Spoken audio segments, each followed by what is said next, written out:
Hello guys and welcome to How to Socials. In this video I'm going to show you how to log out from Telegram. So let's start. First open the Telegram app. When the app is open, tap on the three bars on top left corner.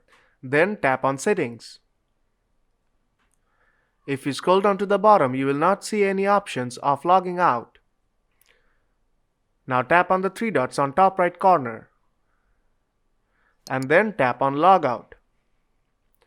And here you will see many options. You can add another account from here, set a passcode, clear cache, change your phone number, and contact support.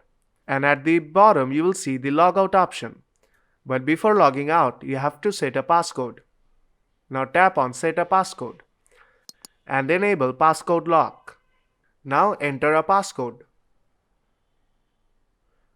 Now re-enter your passcode.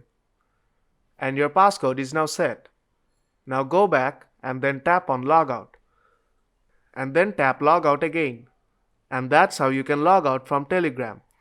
So if this video helped you out, then don't forget to leave a like. And I'll see you in the next tutorial.